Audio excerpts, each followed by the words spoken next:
If there was a tip that you could give that you could pass along to the audience, what would that tip be? Know what you're good at. You stay in your lane and spend the most amount of time that you possibly can in what you're good at, and either hiring or delegating for what you're not. That is ultimately the only way to scale, and the only way to truly enjoy your job too. Because if you try to do everything, you can't, and you're just going to be completely overwhelmed. Yeah, that's fantastic advice. Well, it's like we talked about, right? So it's like the yin and the yang, right? So like you're good at this. So find someone else that is good at stuff that you're not good at.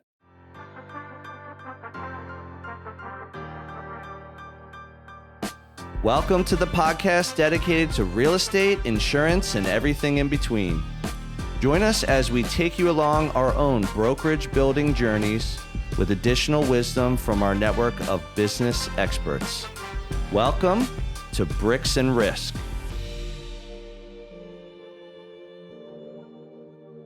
Hey everyone, welcome to another edition of Bricks and Risk. I'm Tim Garrity. And I'm Sean Mooney. And today, Sean, we have a very special guest. Who do we got? Very excited about this one. We have my buddy Kyle Kelly from My City Mortgage. Kyle is a guy I've known for a while. Actually, I knew Kyle when I was working for my last brokerage before I even started Copper Hill.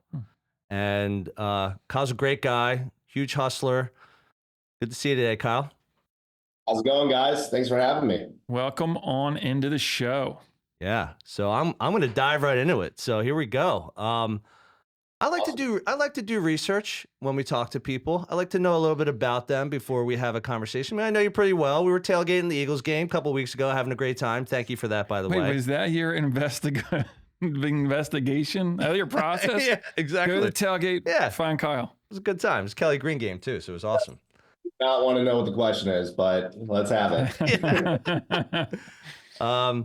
So tell me about KAS Apparel, because, Sean and I are entrepreneurs. I know you're very entrepreneurial, and it looks like you were doing that kind of prior to the mortgage business. So why don't you share a little bit about that? Yeah, you really dug deep there to find where Cass. did you find that? It's called LinkedIn. So funny because at the time, I had some friends and family busted me because Cass stood for Kelly Apparel and Signs, so it was really Kelly Apparel and Signs, Apparel and Signs. If you, a little redundant. Yeah, naming a business really wasn't my forte then, but so that really started in high school. So when I was younger, used to play music, so there was always merch stands and everything like that, making T-shirts, and it was always really cool to have your own T-shirts and print or whatever. And also grew up around Lake Wallenpaupack. So a lot of the boats had, name decals on the boats and everything like that. So I'm like, all right, well, let's figure out a way to make a couple extra bucks. So started printing out some names, putting them on some boats, and coming up with some designs. And then it just kind of was like, all right, well, I could also heat press T-shirts. So let's do that. As I got into college, there's, multiple different events, parties, sororities, fraternities, everything like that. Everyone's making a bunch of different T-shirts. So started getting more into the heat pressing with the, just kind of adding on to the stuff that I had. And then got more into screen printing as well. So taking on larger orders, it just kind of like organically got bigger. And then I'm like, all right, well, I'm not going to have the time while in college to work at a bar or work at a store or anything like that. So let's just keep this going. So was able to kind of let that be my job throughout college. It was, not like I was lighting the world on fire, but it definitely, taught me a lot of different things about going out hustling, going out asking for business, and customer service, really. So what happened? You sell that off to private equity? What happened? Yeah, I think I sold on Craigslist. Highest bidder. Yeah, that's all. Well, all right. So that's really funny because now that I have like a toddler, all these parties that come up, it used to just be fun too. Like, did it as a job, get large orders, 20 shirts here, 100 shirts here. I think the largest order was maybe like 300 shirts Wow. or so at a time, where I'd get some help there, and we were, running a screen printing business out of a basement in college. But yeah, now that I have a toddler, I'm like, man, I kind of miss printing those custom t-shirts. Birthday comes up or whatever it is, you kind of just make it, cut it, print it. So Yeah. I don't know, maybe I'll have to. That's right. I think you sparked the interest back up. Right. All right. So you're from the Scranton area. Yeah. You went to Bloomsburg. So you were doing this in college, and then you Yeah. got into the mortgage business. That's how you and I met. Um, Tell me a little bit about that. Like, why did you decide to get into the mortgage business? Did you like have family or friends? Was it something you were just interested in? Good with numbers? Like, what kind of got you there? Yeah. So I've always had a general interest in real estate. So whether it was just kind of, driving around, looking at houses, just kind of browsing through. At the time, it was just the newspaper, and Yeah. there would be all the houses for sale. And we didn't really, Zillow wasn't as big, back then, or any of the online sources. So just kind of understanding that and just having an appreciation for it. Then went to school for finance and economics. So, you know, thought I was going to get into, stock trading, commodities trading, and then realized that world really wasn't for me. Went, interviewed at a few different spots, whether I wasn't the fit or maybe I wasn't the fit for them, but it did not work. Yeah. Going to New York and ended up in Philadelphia. The reason I chose mortgage too, I had, family members, my cousin, my brother, Yeah. they were all working mortgage. They were doing really well. And I had interest in it. So shadowed them a few times and just kind of learned about what they're doing, the problem solving, and also just, you're part of, it's a big deal. At the time, not owning a home, I couldn't even fathom purchasing a home. Right. So it seemed like something really cool to get into at the time. So, I dove head first. How hard was awesome. it getting started, going from like completely out of it, graduating school and then really kind of ramping up and, getting into the business and finding some successes? It was tough, man. I mean, so going from Scranton to Philly, didn't have any family down here, so it was just more of, moved in with some Craigslist buddies. people. I ended up in the four guy house in Manayunk, Oh as I yeah. called it. Been there, done that. I know you have. Yeah. The old halfway house from college life to real life. I used to call it, do you know what? I used to call it college 2.0 because we all graduated and we're all like living this life in Manayunk and we're going out. I'm like, we're college students with money. Yeah. Because we're all working. So yeah, it was a great time. Fountain Street, right? Yeah, Fountain Street. That's where. Yeah. Always get to work on time too. I Yeah. definitely could. I know. Yeah. I went back and not do that again. But no, so it was, going out to the office at the time was in Westchester. Oh wow. So it was kind of, I had to figure out a commute because, I didn't really understand 76 and all that that was.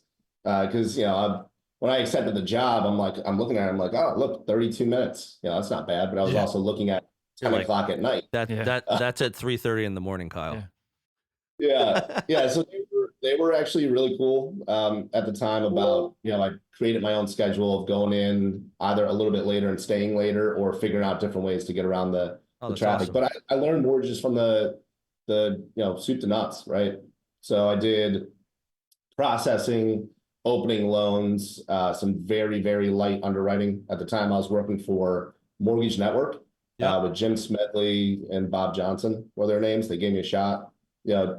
They'll be the first ones, and anyone that was in that office to let you know, I am the worst processor in all of mortgages. I did not. They remind you daily that. Well, this is, as you're getting good at this. Yeah, as you're getting good at this, you have to find your lane. So it sounds like you started finding your lane. So you knew you weren't good at processing. Like, were you just like, hey, like, how did you hit it? Were you doing cold leads? Were you going by relationship? Like, how did you start?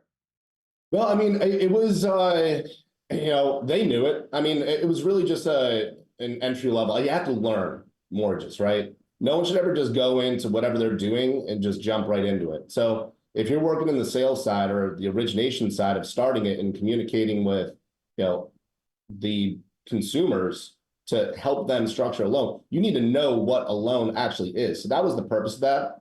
But I mean, when I said I just had no passion to be processing. I'm not an office guy. I'm not a 9 to 5 guy. So I was out, setting up appointments every day after work, just going out, getting, a drink, sitting down, chatting with people, networking, anything that I can to build a book of business. And I'm, telling them, I'm working on my license. I'll be, starting soon, even though I don't think my company really wanted me to be a loan officer yet. Yeah. They wanted to be in the office, but it ended up, all working out. That's great. All right. So fast forward to today. So you've been in the mortgage business, what, about 10 years, 10 plus years or so? About 10 plus years. Yeah. Yeah. So it was, So you've been doing it 10 plus years. Now you're a branch manager at My City Mortgage. Talk about how that came to be. Because I know you guys are doing well. You're a big player in the city. We know a lot of the same people. You work with a lot of the top agents out there. So kind of how did that come to be and where is it today?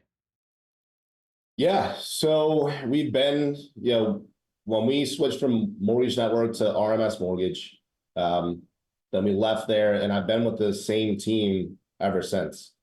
So my cousin Jason he's the regional manager for My City, and our whole team, when we got up and shifted, we kind of just did it as a full team. There's people that have been with the part of the same team for over 10 years. Wow. So Phenomenal. super tight knit group that has just kind of grown over time. And what's that team? Is it so the roles within the team? So you're the kind of manager, and then who's kind of your team underneath? Yeah, so in the Philly area, we have, there's a few of us. When I met, actually one of my best friends in college was Ryan Harsh, and we met back up in Philadelphia. And at the time he was working at another mortgage company, and then we kind of combined there and have been working together ever since. We have some other loan officers that work with us as well, and support staff, but we've just really grown it down here in Philly, ever since. And just, the thing that we decided that we wanted to do was have a more broad sense of lending, where we do have some niches and we get hyper focused on it. We do offer multiple different types of lending. So investors, first time home buyers, all of that. And we had a very similar mindset of what we want to do. Awesome. Hey everyone, this is Tim, your favorite Bricks and Risk co-host, but don't tell Sean. I hope you're enjoying this episode, and I'll get right back to it in a moment. Our audience grows through word of mouth, so if you would please take a moment of your time and give us a review on the platform you're on, that would be fantastic. Please also help spread the BNR word by sharing your favorite episode with a friend. We greatly appreciate your time and trust. Now, back to the show. All right, so we know you're super entrepreneurial. We know you're a mortgage expert, and now you're a manager. So again, you've gone through a lot of different steps in your business career so far. So, and I know mortgage is your bread and butter. I know that's what pays the bills. That's what you're passionate about. But like me, we all have side passions. We all do different things. I do a bit of development. So we flip homes. We invest in bigger real estate. We have a title business. Mooney, you have your standard insurance company, but you also do a little bit more too. I have a podcast. You do have a podcast with probably close to 5.5 million listeners Something now. like that. Yeah. So tell me about your hotel project, because I remember talking about that not that long ago. We were chatting about it. You're like, hey, I'm going through the city. This is a big deal. It's a big project. And then when I connected with you recently at the Birds game, you were talking about it again. You're like, yeah, we're getting closer. So share a little bit on that. Yeah, absolutely. I mean, and when you were saying too about like the managerial and it's really just staying in your lane, right? Doing what you're best at. I was fortunate enough, and talking about the Birds game, I actually found that project at a Birds tailgate. So no way. So Sean Witter and Steve Stafford had Yeah. it Yep. Know them. with them. And, at the time we were really just looking for our office space. We're like, you know what, let's just own the office space I do. I and let's remember that. Yeah. own a few Airbnbs. We understand it. We know it. Let's just do that. It needed to be CMX3 with the new zoning going on in Philadelphia. So found the right building, great location. We're like, let's just do it. Then we started building it out. We didn't like it for an office. So we're like, let's go all in on hotel. We're fortunate enough that we had an awesome team. So we have some really, really good strategic partners too that What was the everywhere. meeting there? So we're going office, and then like, I don't know, Audible, hotel. Yeah. Yo, how about a Marriott, fellas? Yeah, so it was like, all right. So the building is really cool. It's in Alfred. It's across the street from Alfred's Alley. Oh, It had phenomenal. the same owner, the Gold family. So it was the Austrian gas lamp company. That was the name of it. It was the same company for 150 years, handed down.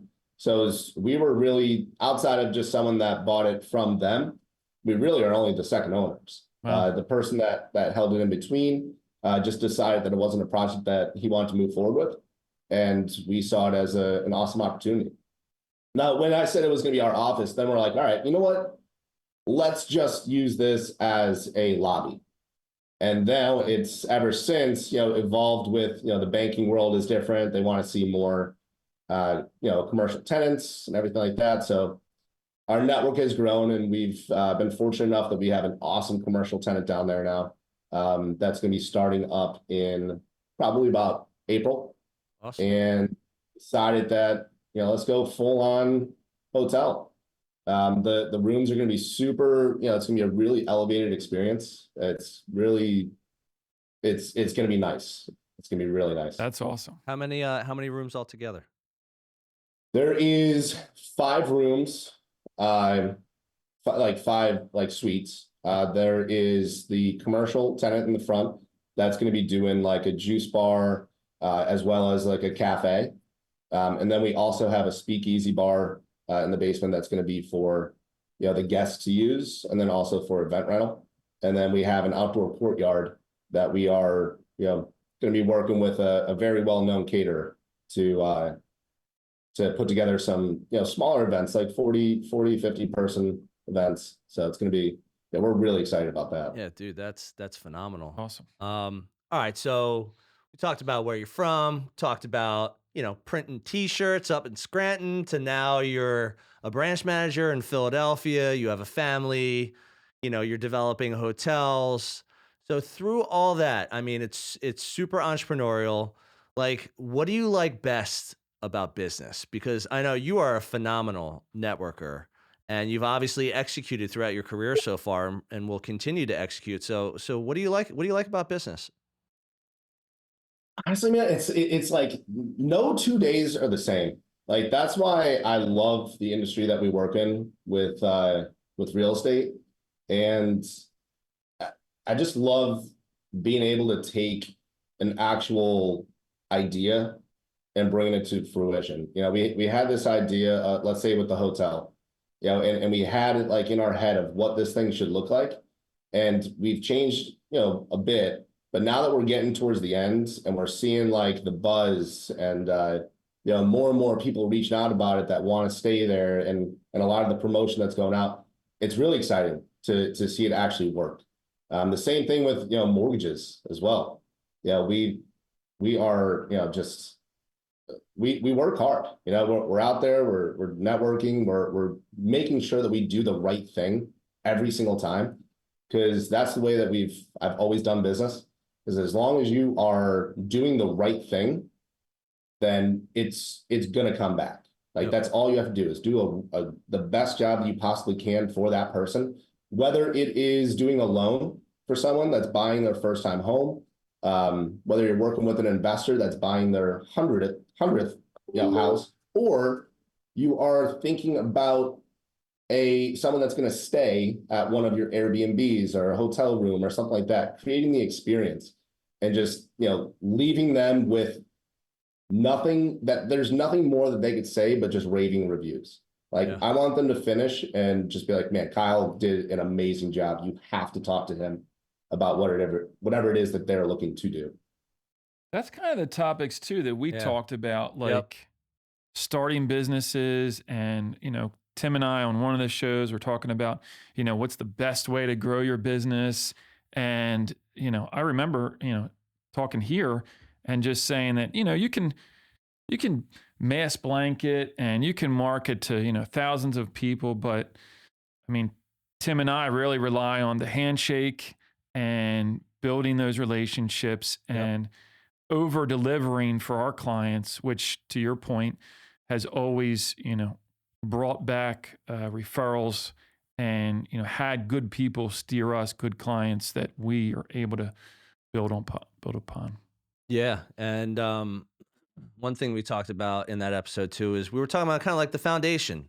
What's the foundation of building a referral based business? Which again, it comes down to delivering that customer service first, because if you deliver the customer service, then what's going to happen? You can ask confidently for that online review. Hey, can you go ahead to Google or wherever it is, Facebook or Zillow or whatever website it is, can you go ahead and give us a review? And it's going to be 5 stars because you're very confident in that. Not only that, once you get that review, that helps with your overall reach of just your brand itself, whether it's yourself or a company. But then that leads to referrals. It's a relationship game. And I'm so glad that we're having this conversation right now too, because I've watched you grow, Kyle, and it's been very impressive. And you and I have known the same people in our industry since you and I have known each other, because all those people are like-minded. They look at it the same way. It's about being professional. It's about learning. It's about taking care of people, whether they're your customer or a business vendor, or, hey, if someone comes to you and says, hey, do you know anyone who does insurance? And you're dropping Mooney's name. And that's what it's all about. And I love that. So it actually leads to some of our last questions here. So one is, if you could give a tip to your success in business, if there was a tip that you could give that you could pass along to the audience, what would that tip be? Know what you're good at. You stay in your lane and spend the most amount of time that you possibly can in what you're good at, and either hiring or delegating for what you're not. That is ultimately the only way to scale, and the only way to truly enjoy your job too. Because if you try to do everything, you can't, and you're just going to be completely overwhelmed. Yeah, that's fantastic advice. Well, it's like we talked about, right? So it's like the yin and the yang, right? So like you're good at this. So find someone else that is good at stuff that you're not good at. Yep. Right? And it's like that's how you become successful. You're not good at processing, right? But you're good at like shaking trees and stirring up business. Like go do that. Yeah. Double down on what you're good at. Yeah, it's interesting. That brings up another thing. I was listening to another podcast today. It's a real estate focused podcast, and they talk about teams. So you're familiar with teams in real estate. Obviously, like someone gets into real estate, they get good at it. What do? They build a team. And one of the things the guy that was on was saying was, don't build a team to build a team. Like, don't build a team because you think you're going to get rich, or you're going to be super successful, or you're going to be a leader, or you're going to be influential.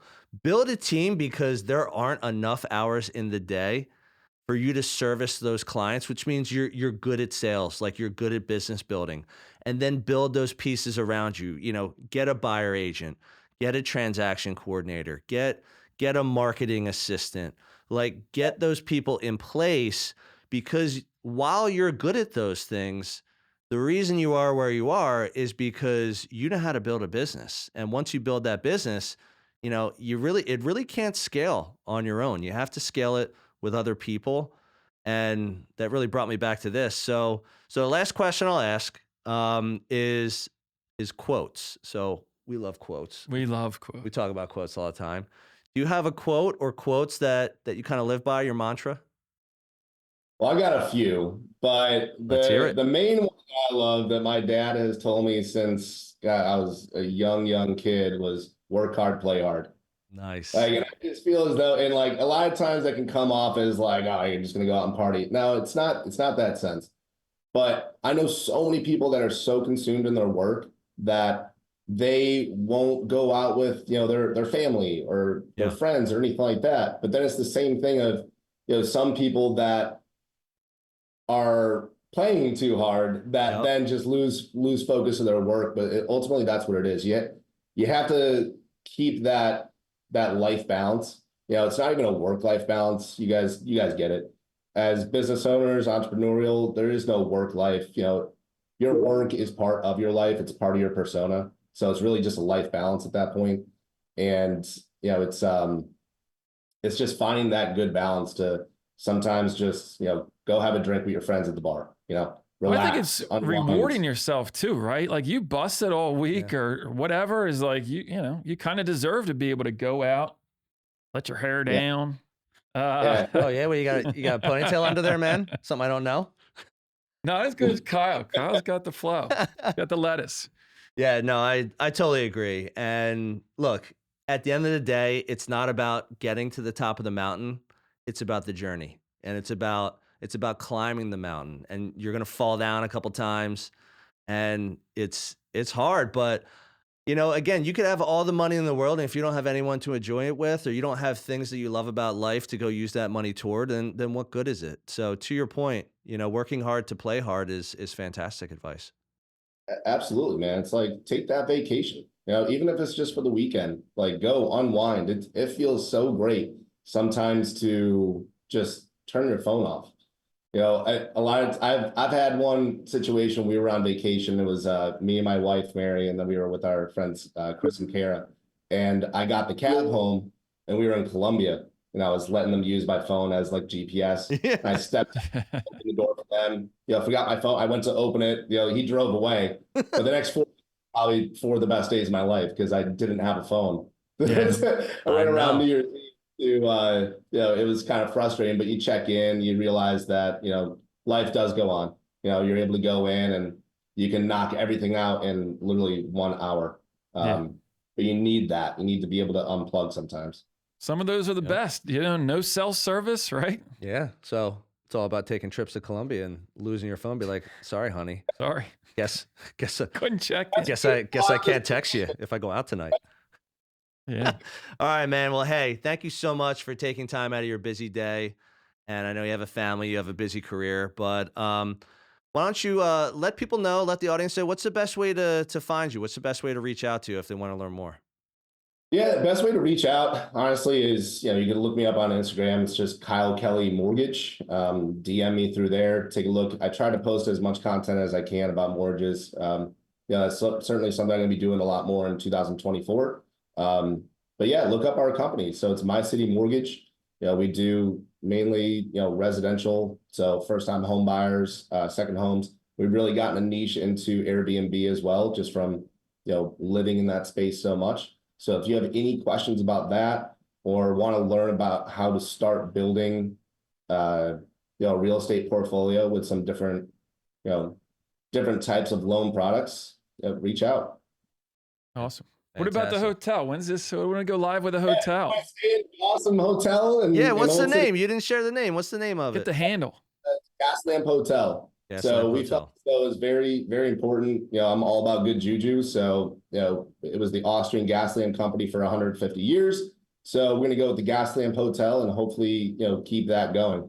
I just got a text message right before this that the original owners were walking by one day, and while some of our partners were there hanging out, and they're getting us a bunch of like the original receipts and different stuff that was up on the wall. Awesome.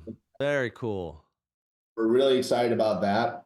It's just gonna just elevate that experience even more. That's fantastic. So that's awesome. We're going to go ahead and end with that, folks. So thank you for tuning in to another edition of Bricks and Risk. See you soon. Thank you for joining us on another episode of Bricks and Risk. Our goal is that you walk away with 1 or 2 valuable nuggets, and we greatly appreciate you sharing your time with us today. You can find all BNR episodes on Spotify, Apple Music, YouTube, and anywhere else you get your podcast content. Until next time, keep learning and keep growing.